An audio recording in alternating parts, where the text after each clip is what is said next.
Welcome to Connecting the Dots on ThinkTech Hawaii. I'm your host, Jay Fidell. This episode is called How Will the Trump Administration Be Affecting Hawaii in 2026?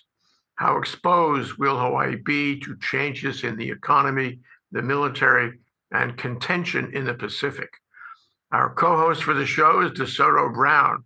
Welcome to the show, DeSoto. Thank you for having me, Jay. And there is, as usual, no lack of things to discuss in this world that we're living in right now. And may I point out that we're recording this program at a moment that is fraught internationally with tensions, with potential disasters, with things that could be catastrophic for not only us here in Hawaii, but for the entire United States and the world economy, militarily, politically.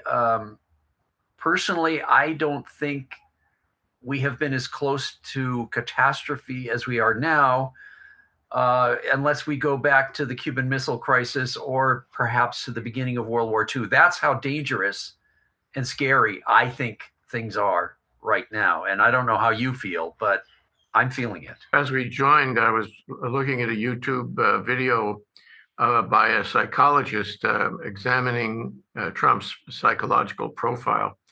And it was really scary. Malignant narcissism, he called it. And what I found interesting is that this guy has the codes. Not only does he have the codes, but he has all these people around him who would not stand in his way should he wake up one morning and decide to use the codes. The Trump administration, some people are starting to call it the Trump regime, and there's an overlay in that, is creating destructive changes in many ways on the mainland and around the world. Hawaii must recognize that Hawaii, is not exempt from those changes. So far, his machinations have not had much of an effect, not much of a visible effect on Hawaii, or for that matter, on the Pacific. But is that likely to continue? That's the question for us today. He's been undermining the national economy, national society, the civil society in every way he can. When and how that will start to seriously affect consumer prices, public health, and the hospitality economy in Hawaii is something we should cover. He's been moving military troops and assets around the world as on a board game. And the troops and assets in Hawaii, and there are plenty of them, maybe next.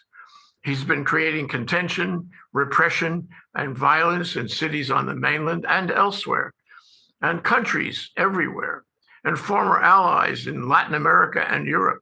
When and how will that affect Asia and the Pacific, and for this show, Hawaii?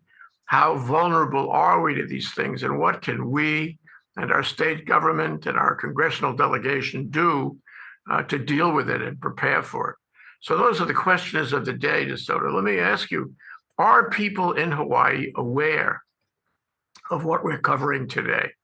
Are they aware that we're in a crisis that could visit upon us any day? That is an excellent question. And I don't have an easy answer for this, but I think what's remarkable to me right now, considering the state of the world that we're currently living in right this minute, it is remarkable that things are as normal as they are. It is remarkable that we are not more scared, that we're not more concerned, that we're not acting like preppers thinking that a nuclear war is going to happen and doing panic buying. For that, we can be grateful. And it's not likely that a lot of day-to-day things are going to be affected as much, or not as immediately. But to address some of the things that you just mentioned, first of all, I just want to bring up, we are the bluest of the blue states of the 50 states of the United States. We're under Trump's radar at the moment. We're not in a hotbed of national attention like Minneapolis and Minnesota are. So they're being punished right now by Trump's machinations, as you said, but we're outside of that entire scope. And Trump is very childish. Trump has a very short attention span. He's not a smart man. He is easily led. He's easily suggestible. And we are fortunate that nobody has said, why don't you take vengeance on the Hawaiian Islands? Because look at how they have not supported you by voting for Democrats. And that's the kind of thing that makes him mad. That's the kind of thing that he will literally take vengeance for if he feels that he's being slighted.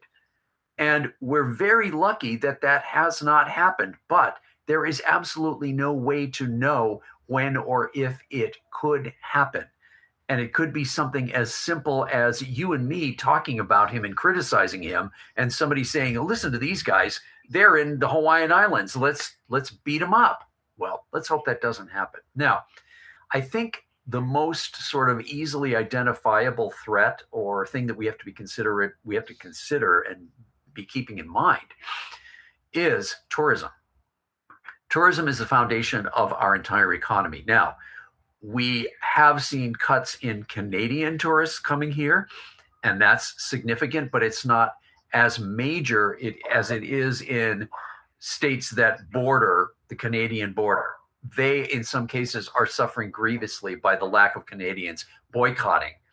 Canadians just refusing to come to the United States for good reason. But we do depend upon Japanese tourists. And Japanese tourism, I don't think has ever gotten back up to the level that it was at before COVID. So back in 2019, we've never quite recovered. The threat to Japan or Japanese tourists is the potential imposition of the discussed restrictions that are going to be put upon everybody coming in from countries that were in a visa-free relationship with the United States, and that includes Japan. So there is the potential imposition of every incoming person from one of these countries being forced or told or ordered to provide access to 5 years of their social media interactions or presence. That's insane. That doesn't even make any sense whatsoever, but it's part of the xenophobia and the hatred of the outside world that the Trump administration, or the regime more properly, has engendered in the United States, particularly with a large segment of the population, but also within the government itself, so that everybody is considered a threat. Everybody is considered dangerous. Everybody's considered potentially bad. And there's a hatred. There is a dislike and a hatred, particularly, I think, strong in parts of the United States, which don't get a lot of tourists, which don't get a lot of people from the outside world. And it's easy for them to say, if you're in the middle of North America and you don't encounter a lot of this, we don't want them, we don't like them. Well, once that spreads to places like where we are, where we do economically need these people from outside of the United States, that's where we could really feel a significant amount of economic pain if suddenly nobody from outside the USA wants to come here because they're being told they won't be allowed in unless they let the Border Patrol look at everything they've done online for 5 years. I wouldn't travel to another country that wanted me to do that. And I wouldn't blame anybody else from anywhere else not wanting to come here for that reason. So that, I think, is the major thing that I see as potentially really problematic. Now, you've also mentioned the military. The Hawaiian Islands are heavily militarized, obviously mostly Oahu, but there's also a big presence in the central part of Hawaii Island as well, where the Pohakaloa training area is.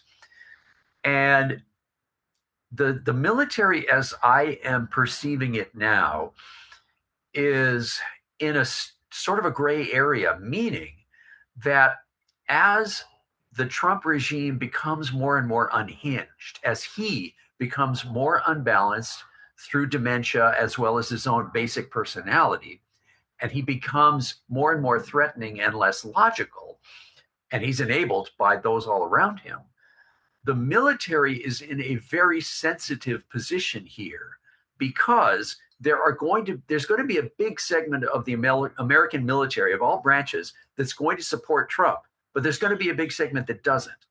And when and if Trump begins putting out orders that are dangerous, that are threatening, that are unhinged, there's going to have to be somebody in the military who's high ranking, who's going to have to say, we're not going to carry out your orders.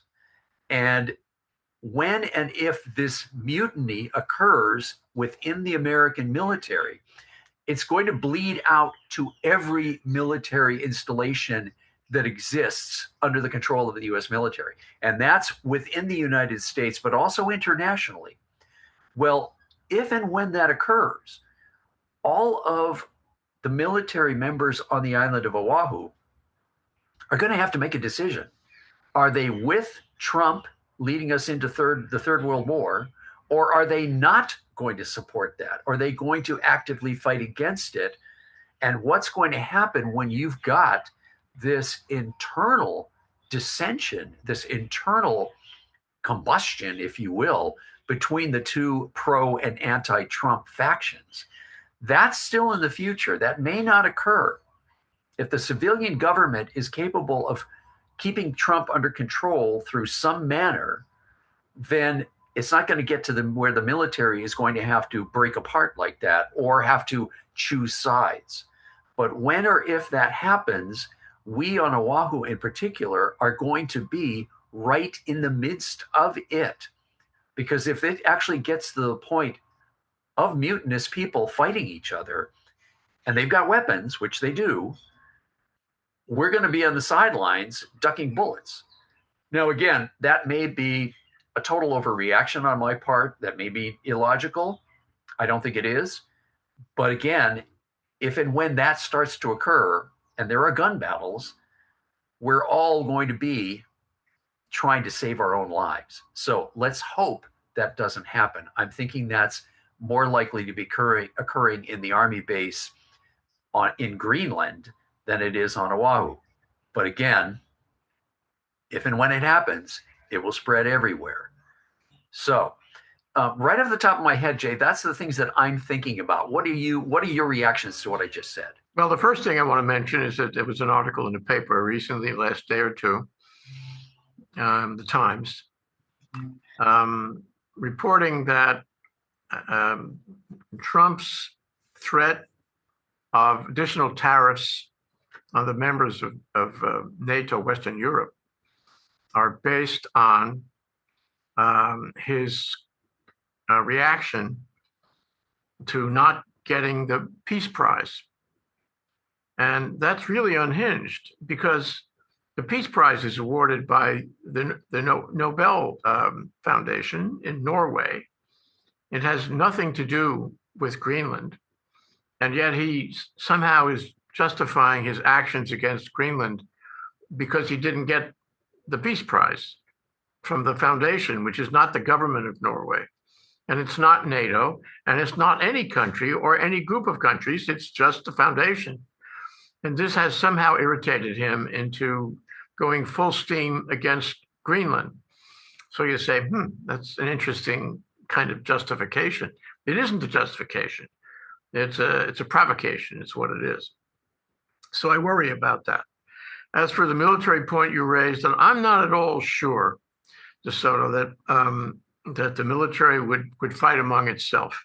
I think the military is largely volunteer, and that means they do follow orders.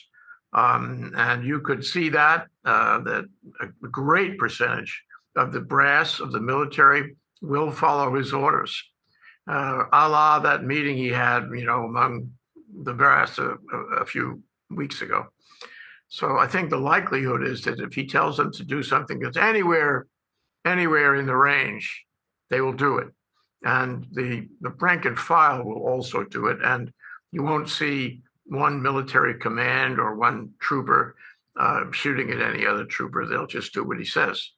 And this is problematic in the sense that if there are demonstrations in the street and he wants to reduplicate what happened and what is happening in Minneapolis and other cities on the mainland, he can call upon them, and he can call upon the National Guard. The National Guard would be problematic because the National Guard is local in large part.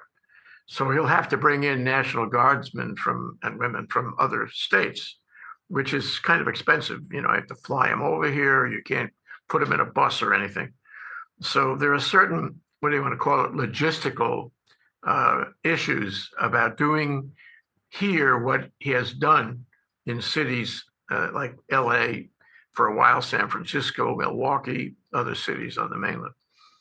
So, and I think it cuts, like two ways to have the military here. On the one hand, it's a weapon that he can weaponize. The military is a weapon that he can weaponize. But he's got to do the Insurrection Act. Remember, posse comitatus. I don't know what. I think the judges here would stop him. Okay, because the judges here are essentially part of the fabric of this community. They're not going to let him do that. And he probably realizes this. It's part of his taco formula. So I don't think it's an easy move to try to activate the military against the local civilian population. And he's probably got that in mind. On the other hand, he could. And if he's unhinged one morning, gets up and decides he wants to attack Hawaii because it's a blue state, because somebody said something or did something that offended him, even if that person wasn't even here, I think we're in trouble. But I want to go to something else that you touched on, which I think is worth discussing. We've been assuming that the actions of this administration, this regime, have not yet affected Hawaii. But that may not be exactly true. The legislature right now is coping, it's opening this week, and it's coping with the lack of grant money that are going to so many institutions, so many organizations in Hawaii, educational, health, what have you. And as a result, these organizations are under pressure because they don't have the money they had before. And so, they're trying to figure out ways to refund, recreate funding arrangements for these organizations. They may or may not be able to do that. Remember, a couple of years ago, the legislature gave us all a big tax break, which means they don't have that money going forward. They would have to change the tax structure back to the way it was in order to raise money to find another way to fund these functions in the community. So I think we're at a disadvantage in that way, and I think we're already suffering that. Think of healthcare. Think of and UHERO issued a statement yesterday to the effect that they expected a mild recession. They always say mild. I'm not so sure it's going to be mild. A recession, and that's largely due, in my view, to what is happening in Washington. So we're vulnerable. The third point I would mention in that regard is we depend on hospitality. We have depended on hospitality since statehood anyway. And it's been a huge mistake because we didn't really develop a tech industry, which, I was hoping that we would, but we didn't. I was hoping that we would develop a medical industry that would draw clientele, patients from all over the Pacific. We could have done that, but we didn't. There's a move in the legislature now to try to do that now, but it may or may not be too late. And so we're vulnerable because our economy is so skinny. It's all about hospitality. And Trump, he may be stupid in many ways, but he and his advisors probably know that Hawaii is very vulnerable because it is a one-horse economy.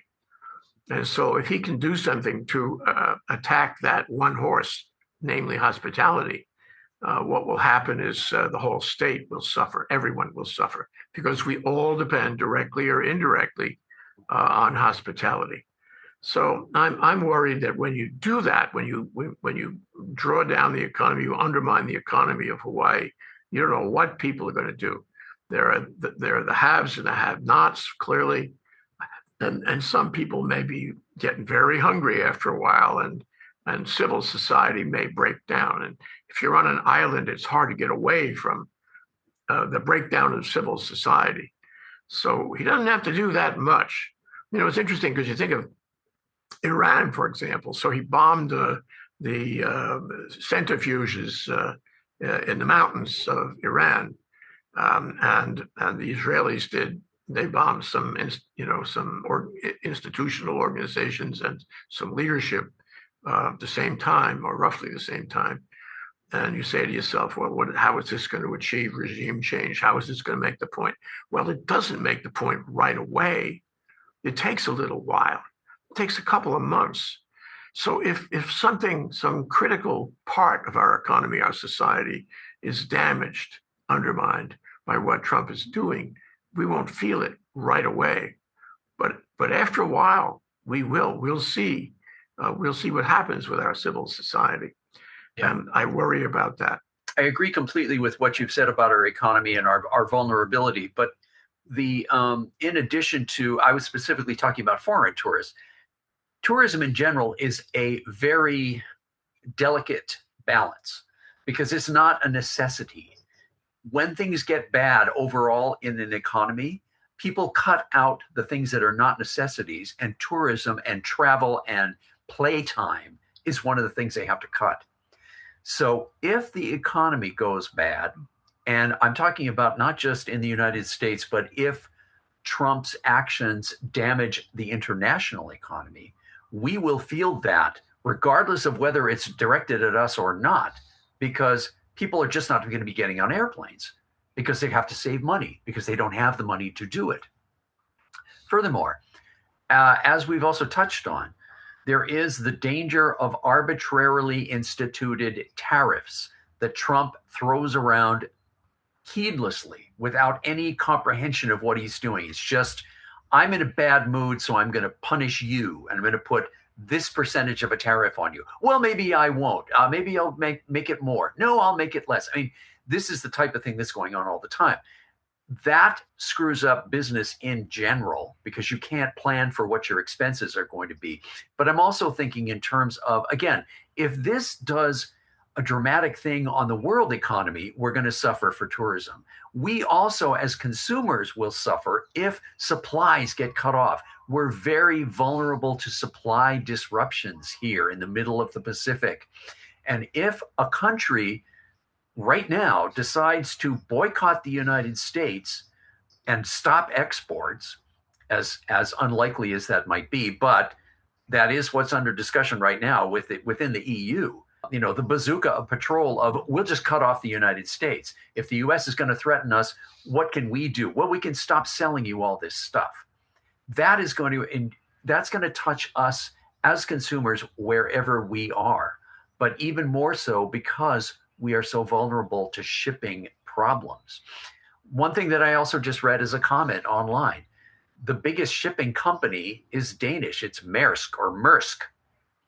If they choose to interrupt their shipping, which we depend upon just like everybody else all over the planet, the whole planet is interconnected.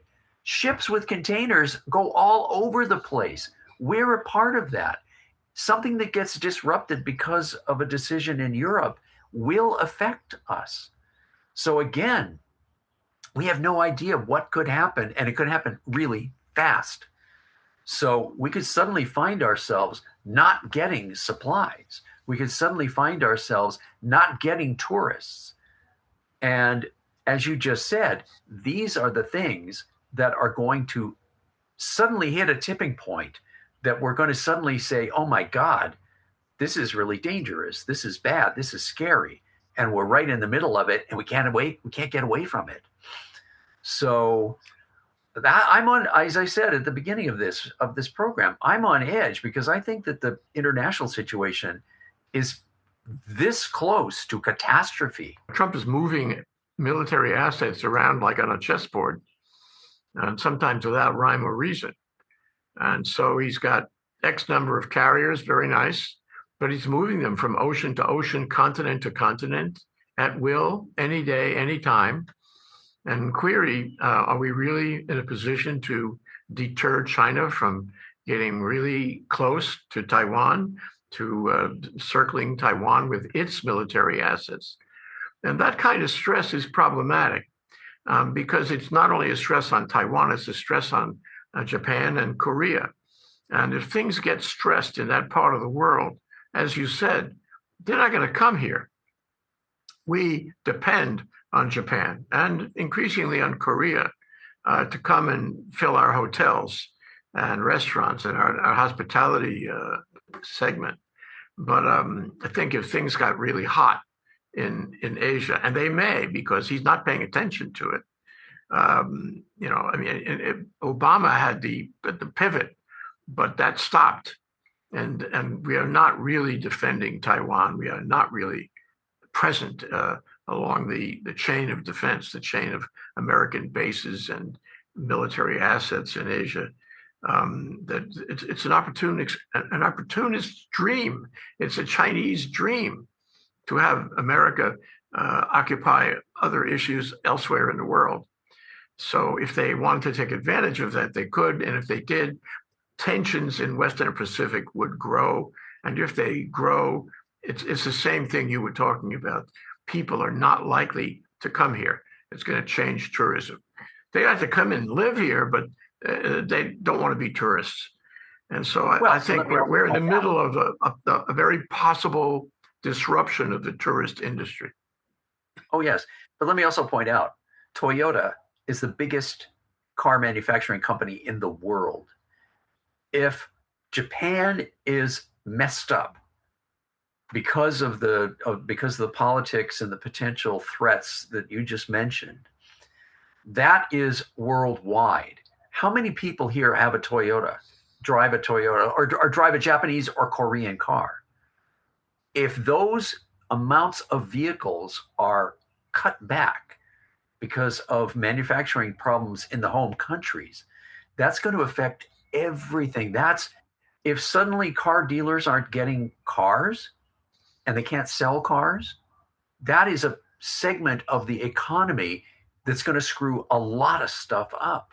And that's just one thing that's exported by those countries that gets to us. And I would imagine that we have the largest percentage of Japanese made vehicles on the roads anywhere in the United States. And it isn't just the new cars, it's also the parts. It's like what happens during a much bigger thing like COVID or like a major war. Suddenly, all these things that are interlocking, that depend upon each other, that if this goes down, suddenly this goes down, this goes down, this goes down. And all of those interconnected things, it's like a house of cards. You pull out one card and everything can fall down. So this is why it's scary in ways that may not be immediately obvious, because of this interconnection and the interdependence that everything could fall apart. I don't think it's going to fall apart that badly, but you see my point, that suddenly when you go to the store, you're not going to be finding stuff that you were depending upon, that you wanted to buy, because of all this other stuff that's going on. Well, just a point on that is watch out for healthcare. He is doing horrible things to healthcare and health in general. And he and Kennedy have this kind of mutual desire to wreck healthcare in the country. So people are going to get sick. And there was an article too recently about how our doctor shortage is increasing. And there's no blue sky at the end of that. So, you know, what happens is that people can't find a doctor, or they don't have the money to pay increasing copay. The copays after January 1st have gone skyrocket. Whether that's insurance, whether it's the pharmaceutical industry, whether it's Trump, it all indirectly or directly comes from Trump.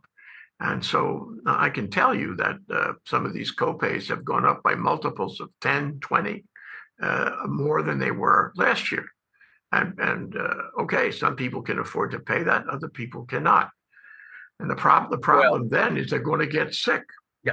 Well, and it's also too, again, this interconnectivity internationally extends into drugs.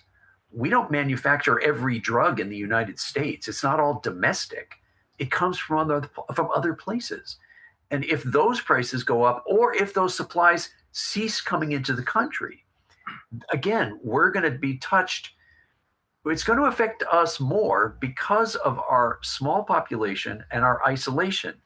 Within North America, it's still possible to have stockpiles in different places that things can be driven from there to another place. We don't have that. You pointed that out earlier. If a supply of a drug goes away here in the Hawaiian Islands, we can't have it trucked in from a neighboring state. And it may take days for it to get here. And as you said, if that is a life or death situation for the person who's receiving that drug, it could be death. So again, our physical vulnerability is part of this larger, very complicated question. want to add one other card in the house of cards, and that is the real estate industry, which is kind of connected to hospitality. But a lot of people, their asset is their house. They really don't have any other asset. In fact, they may have their house and live paycheck to paycheck.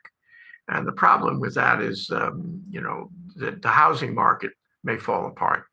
The real estate market may fall apart.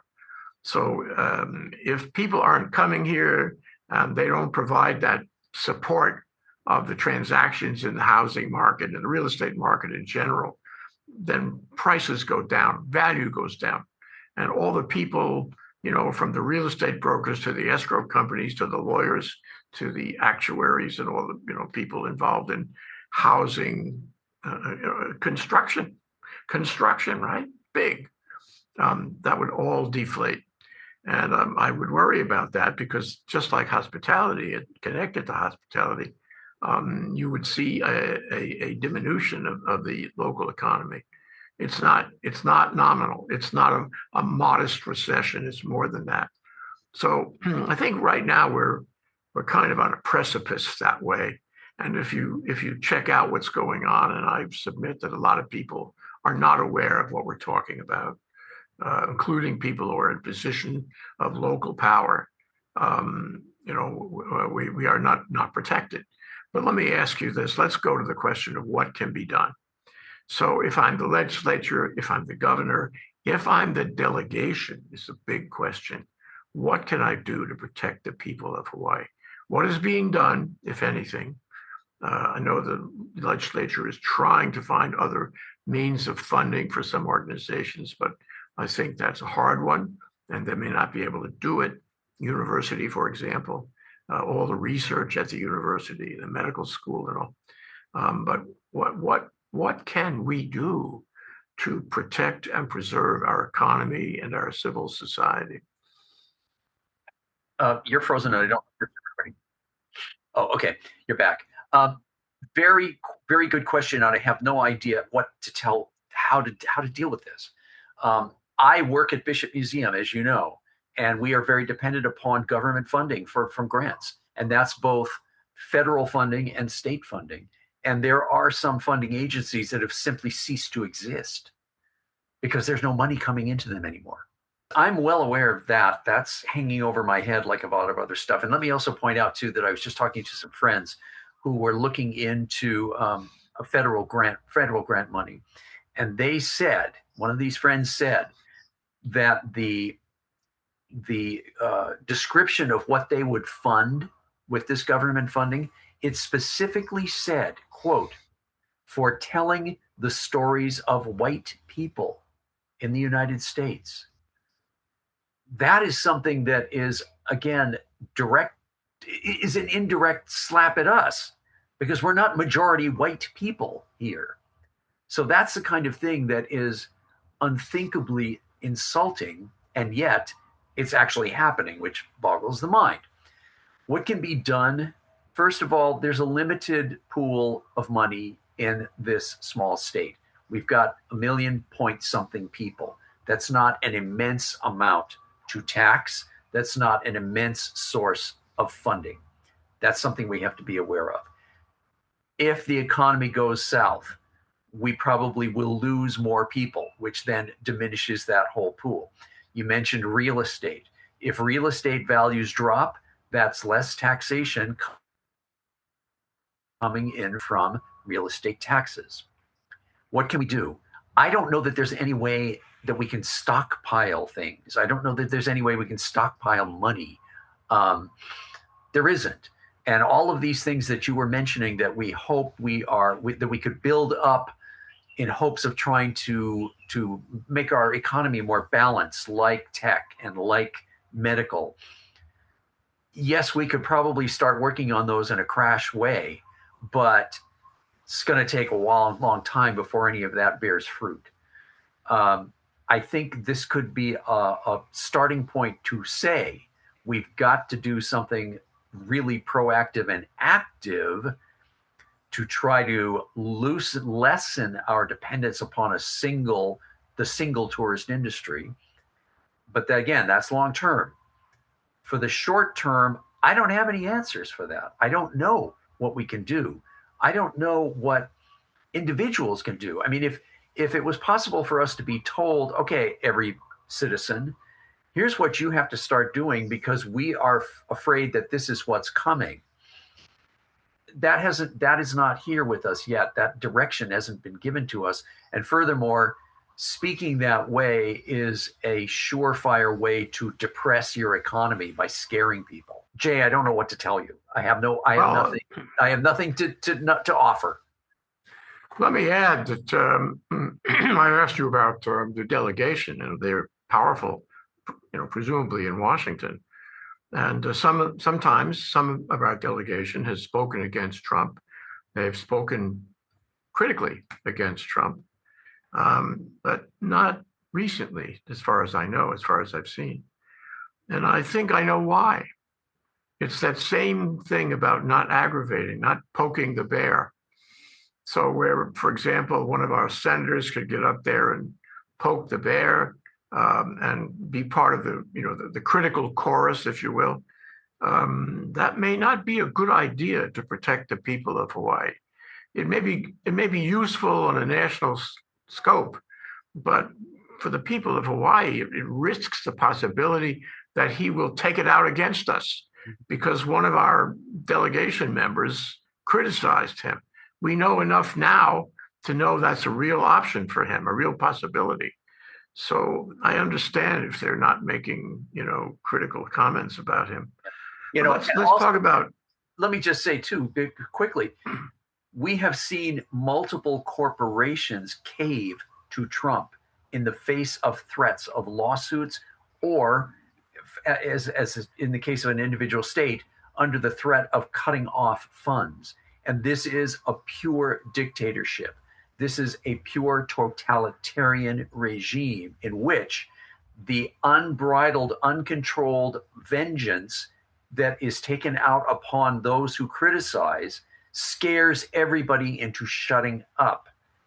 And that's not going to change until or unless there is a political tipping point where the opposition suddenly gains power. Suddenly there is the awareness of, wait, we will stop him and he can't do anything more to us. But until that happens, the population will remain oppressed. Yeah, and worried, because if going back to the earlier part of our conversation, if he decides that we're, insurrectionists, he'll trot out the army. And this is a big problem.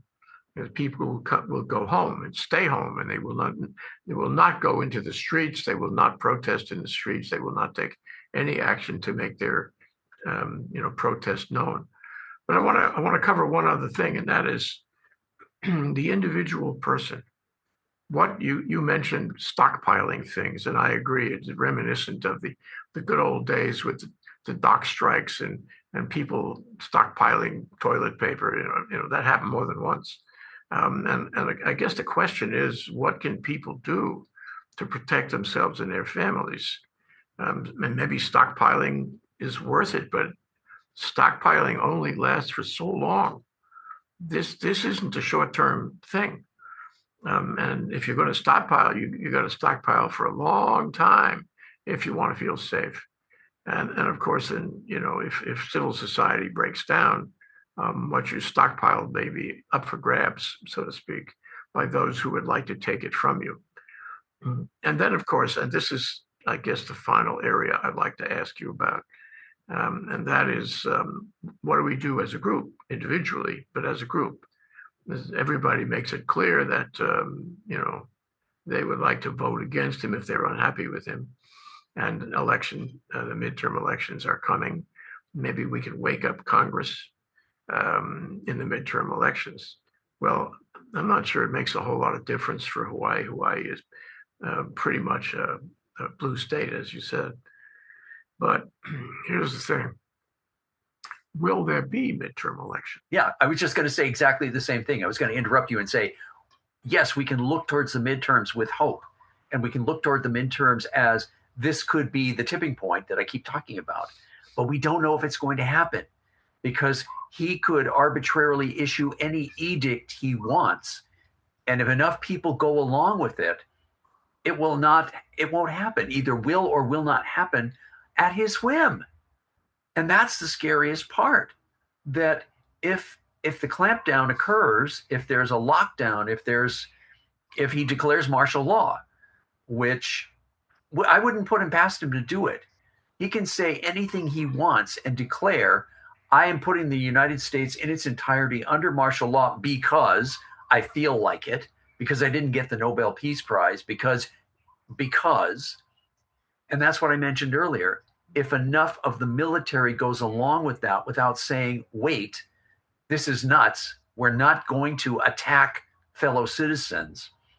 But if they just go along with it and say, yes, sir, then we're cooked. What about voting with your feet? What about going somewhere else? Is that on the list of options for an individual who is concerned about these issues? No. I mean, what other, could you pick up and go to another country? Could I? No.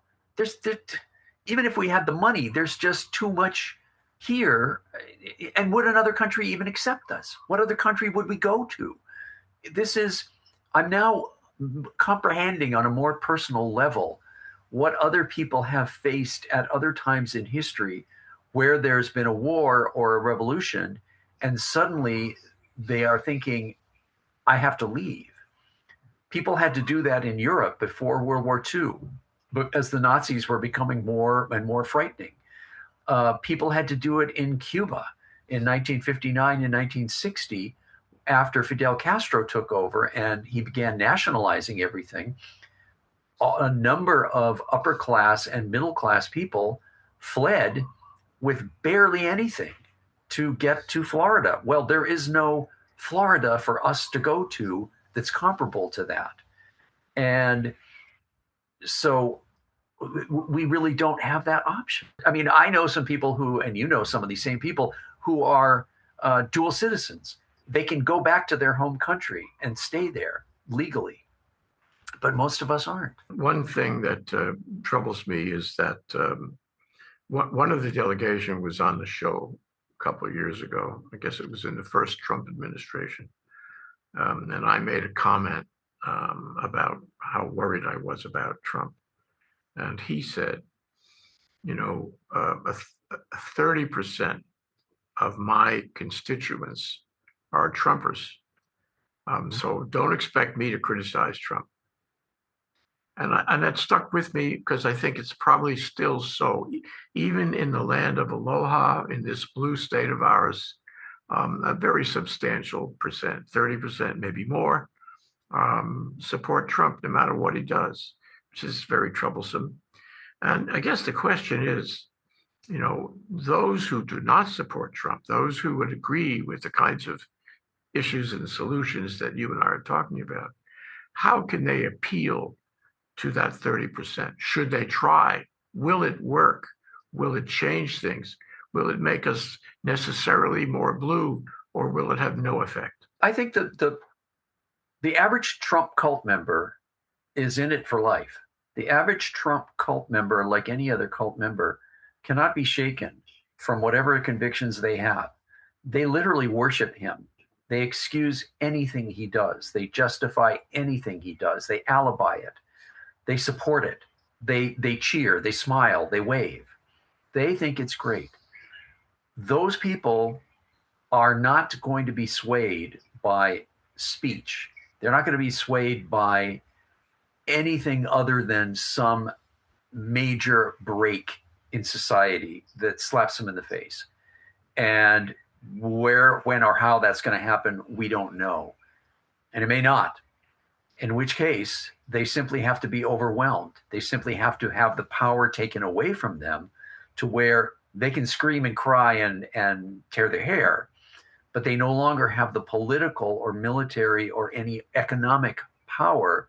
I think that the average Trumper is too far gone for anything other than, again, some kind of catastrophic change that they cannot turn away from and pretend isn't happening. It doesn't sound like there's an easy solution out there. We know that things are likely to get worse before they get better. Heather Cox Richardson has said that. Many commentators have said that things are likely to get worse before they get better. And that applies not only to the country and mainland, but to us here in Hawaii. And for us, it may be more shocking because we're walking down the street now thinking everything is pretty much okay, even if it isn't pretty much okay. We have a long way to go, you and me. We have a lot of material to cover going forward. I guarantee to you, DeSoto, that we will not run out of things to talk about. I guarantee that. I would kind of wish that we did run out of things to talk about in this realm, but we're not going to, and I know that just as well as you know that. And it is not a hopeful situation.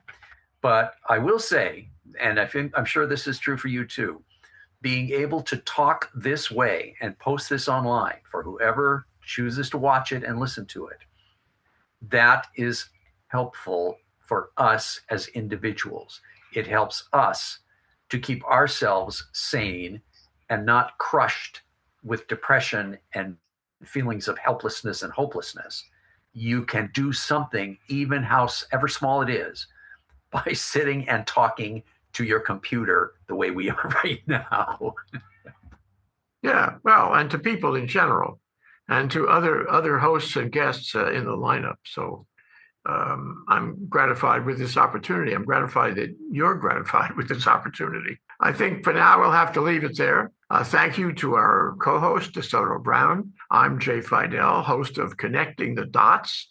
In this episode, which we are calling How Will the Trump Administration Be Affecting Hawaii in 2026, which is a really important question for everyone to think about. Thanks to our viewers for watching. We'll see you again soon for the next one. Aloha, DeSoto. Aloha, Jay. Aloha, everybody else.